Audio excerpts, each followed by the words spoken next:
Hello everyone, आप सभी का एक नए वीडियो और बहुत इंपॉर्टेंट वीडियो में स्वागत करता हूँ। तो कल ही जो प्रोविजनल अलॉटमेंट बीएमएस जो स्टेट काउंसलिंग उड़ीसा उसका जो प्रोविजनल अलॉटमेंट रिजल्ट आ गया था और उसके बारे में एक कंप्लीट वीडियो बना चुका हूँ।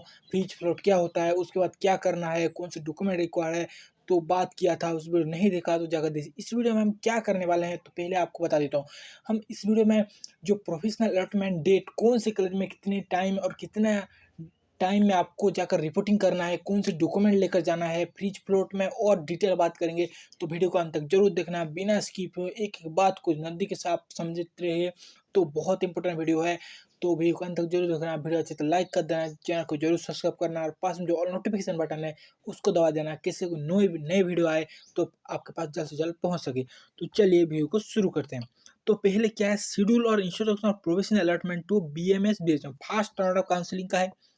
All the candidates who have been allotted in first or most reported office of जज आपको कहाँ पर फिजिकल है, ओजेई का ऑफिस जो भुवनेश्वर के ग्रैंड मुंडा में है। ऑफिस से ऑफिस जो फिजिकली आपको वेरीफाई करना, कहाँ पे जाना है, जितने भी कॉलेज अलॉट है आपको कॉलेज को इंस्टीट्यूशन को नहीं जाना है, आपको एक ही पास जाना है। ओजेई ओजेई ओजेई का जो सेल है ग्रांड मुंडा भुवनेश्वर में, ग्रांड मुंडा का नाम है उसका। वो आपको एक मैप, आप जब ओजेई के जाएंगे तो आपको मैप भी दिखा दिया जाएगा। जब भुवनेश्वर जाएंगे वहाँ पूछ लीजिएगा, आपको मिल जाएगा। Bhubaneswar notify the time and candidate marksheet and other required document mention in information structure. तो पहले हम बात करते हैं कौन सी कॉलेज में कितने। तो पहले रिपोर्टिंग टाइम 15 सितंबर 2025 है। तो पहले दिया गया है गोपबंधु आयुर्वेदा महाविद्यालय पुरी।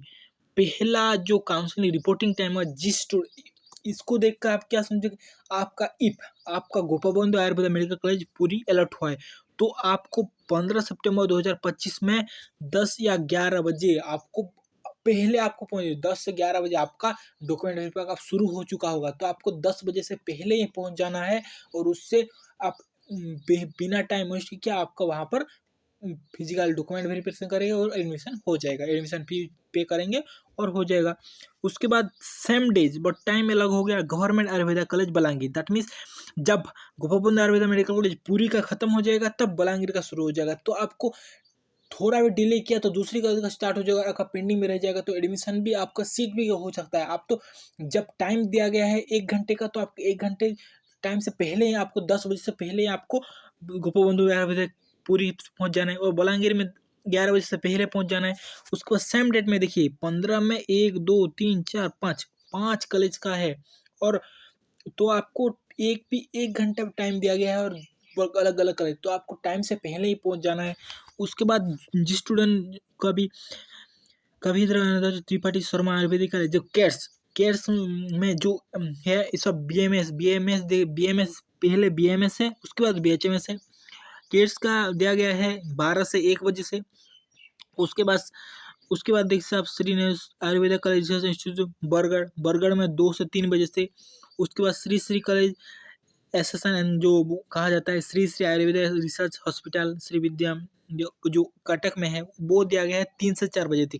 उसके बाद 15 सितंबर का वहाँ पर रोक दिया गया है 4 बजे से। उसके बाद 16 नेक्स्ट डे को दिया गया है doctor Abhinav Chandra homeopath medical college hospital Bhubaneswar, उस BHMS का शुरू हो जाएगा। तो पहले दिया गया है BMS, उसके बाद जाकर BHMS 10 से 11 बजे।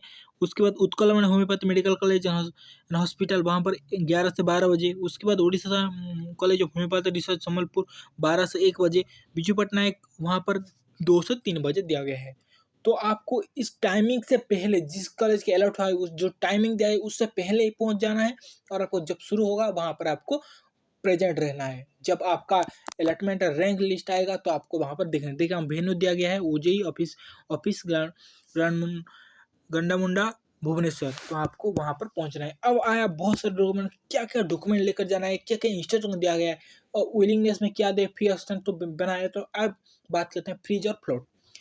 The alerted candidate should access option freeze और float ID. Admission fee freeze और फ्लोट आप फ्री जब देंगे तो आप ऐसे अलर्ट जो अलर्टेड सीट वो ले सकते हैं और राउंड 2 में नई सीट अलर्ट होने के बाद फास्ट सीट का अलर्टमेंट भी आप ले सकते हैं। उसके बाद फ्लोट जब आप फ्लोट कर देंगे तो फर्स्ट राउंड में जो सीट अलर्ट हुआ है वो आपका कैंसिल होकर राउंड 2 में आप पार्टिसिपेट कर सकते हैं। वो होगा। उसके बाद एडमिशन फीस आपको जब अलॉटमेंट लेटर आ गया होगा, वहाँ पर आपको एडमिशन फीस लिखा होगा। College wise different college different, private में डिफरेंट, गवर्नमेंट में डिफरेंट, कॉलेज वाइज डिपेंड होता है। वहाँ पर online using respective login ID by demand draft. In case of demand draft, it should be favor OJE down in schedule bank payable at 8. That means आप वहाँ पर पे कर सकते हैं। जो वेन्यू दिया गया है गढ़मुड़ा भुवनेश्वर, वहाँ पर भी आपको ऑफिस दिया गया है, वहाँ पर आप पे कर सकते हैं और रिसीव दे सकते हैं। Payable the name and NEET application candidate mention on back side of draft and draft. जो ड्राफ्ट दिया गया वहाँ पर आपको एप्लीकेशन नंबर, नेम, आपका सिग्नेचर वहाँ पर पीछे रखना होगा। उसके बाद आ गया certificate. Candidate require being all certificate, marksheet and other original documents in original with other set of photocopies during professional admit. आपको candidate require to bring all, जितना भी आपका सर्टिफिकेट है, मार्कशीट है, जो 10 सर्टिफिकेट हो गया, 12 सर्टिफिकेट हो गया, 12 मार्कशीट हो गया, तो आपको, और जो रेजिडेंस सर्टिफिकेट हो गया, कौन स्टूडेंट ईडब्ल्यू सर्टिफिकेट क्या है, कौन कैटेगरी सर्टिफिकेट है, वो आपको ओरिजिनल लेकर जाना है विथ ओरिजिन। आपको फोटोकॉपी रिसेंट टाइप, बहुत 2-3 साल नहीं, आपको जो मैं आपको सजेस्ट करूँगा फोटोकॉपी कौन सी, जब आप नीट एप्लीकेशन फॉर्म भरते हुए जो फोटोकॉपी लेकर गए थे वो आपको लेकर जाएंगे, तो जल्द से जल्द आपका फोटो वेरिफिकेशन हो जाएगा।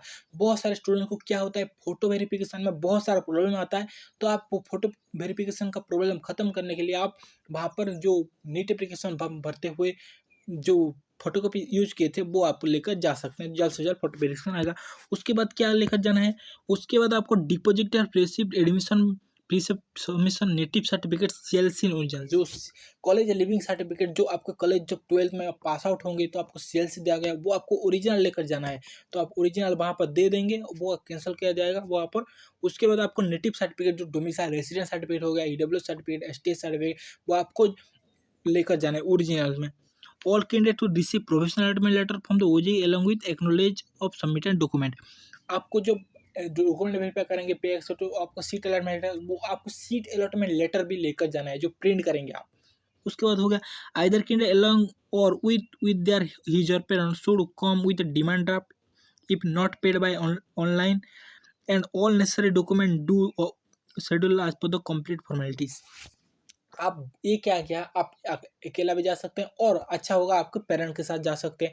और पेमेंट आप ऑनलाइन नहीं करेंगे तो आप डिमांड ड्राफ्ट लेकर जाएंगे, और डिमांड ड्राफ्ट के पीछे आप क्या करेंगे, आपका नीट एप्लीकेशन नंबर, आपका नाम, आप सिग्नेचर रहेगा। आप ऑनलाइन पे करेंगे तो कुछ नहीं हो सकता। उसके बाद आपका जो टाइम दिया गया उससे पहले बस के एडमिशन आप आराम से कर सकते हैं। उसके बाद क्या है, candidates are advised not to repeat their allotted college at this stage and they must wait entire counseling admission process is completed. Candidates are advised not to report to their college at this stage and must wait the entire counseling। बहुत सारे student क्या सोच रहे हैं, मेरा admission तो हो गया, मैं आप कॉलेज में रिपोर्टिंग करता हूँ। नहीं, आपका एंटायर काउंसलिंग पूरे first round, second round, third round आएगा, और उसके बाद ऑफिशियल रिलीज किया जाएगा कब आपका जो इंस्टीट्यूट में आपको रिपोर्ट करना है, जिस कॉलेज में अलॉट होगा वहाँ पर आपको रिपोर्टिंग कर सकते। अब नहीं, आप वहाँ पर जब एडमिशन होगा उसके बाद एंटायर काउंसलिंग प्रोसेस कंप्लीट होगा, उसके बाद आपको कॉलेज में रिपोर्टिंग करना। आपको जो भी कॉलेज हो आपका, अब जो फिजिकल वेरिफिकेशन वेन्यू है आपको वहाँ लिखा दिया गया है। देखिए ओजे ग्रामीण ऑल कॉलेज का वेन्यू ये एक ही है। उसके बाद क्या है, ये हो गया the final counselling over OJ send the admitted student along with the admission fees and concern institution return complete the final admission. उसके बाद in any amount is refundable in candidate if you done a final admission detail refund proceed OJ paid candidate as per the government procedure. Candidate will arise only on the shifting from private to government college in different round. That means आपका government college हो गया है और आप admission भी कर ले, आप फ्लोट ऑप्शन नहीं किया तो आपका जो गवर्नमेंट कॉलेज वो रह जाएगा, लेकिन आप प्राइवेट कॉलेज में अलॉट हुआ है, आप फ्री जो ऑप्शन डिक्रीज किया हो, और तो आप प्राइवेट से गवर्नमेंट जा सकते हो। ये था बहुत इंपॉर्टेंट अपडेट। मैं आपको समरी बता दूं तो क्या क्या डॉक्यूमेंट रिकॉर्ड हुआ है। पहले आपको जो ऑल सर्टिफिकेट है वो लेकर जाना है, उसके बाद CLC जो ओरिजिनल CSC लेकर जाना है, उसके बाद आपको जो डोमिसाइल सर्टिफिकेट, जो रेसिडेंस सर्टिफिकेट बोला जाता है वो लेकर जाना है, डोमिसाइल सर्टिफिकेट। उसके बाद आपको जो STSC EWS सर्टिफिकेट वो लेकर जाना है, और जितना भी आपको सर्टिफिकेट वो सब ओरिजिनल लेकर जाना है। और आपको डिमांड ड्राफ्ट यदि आपको डिमांड ड्राफ्ट ऑनलाइन पे नहीं कर डिमांड ड्राफ्ट लेकर जाना है और उससे पहले नीट एप्लीकेशन नंबर, नाम और सिग्नेचर रहेगा। ये था बहुत इंपॉर्टेंट अपडेट। इस इंपॉर्टेंट और इन्फॉर्मेटिव वीडियो के लिए इस चैनल को जरूर सब्सक्राइब कीजिए और पास में जो नोटिफिकेशन बटन है उसको दबा दीजिए, कैसी नई नोटिफिकेशन आएगा ओजी की तरफ से आपके पास जल्द से जल्द पहुंच सके। चैनल को जरूर सब्सक्राइब कर सके और वीडियो को लाइक कर देना। Thank you for watching the video. Thank you.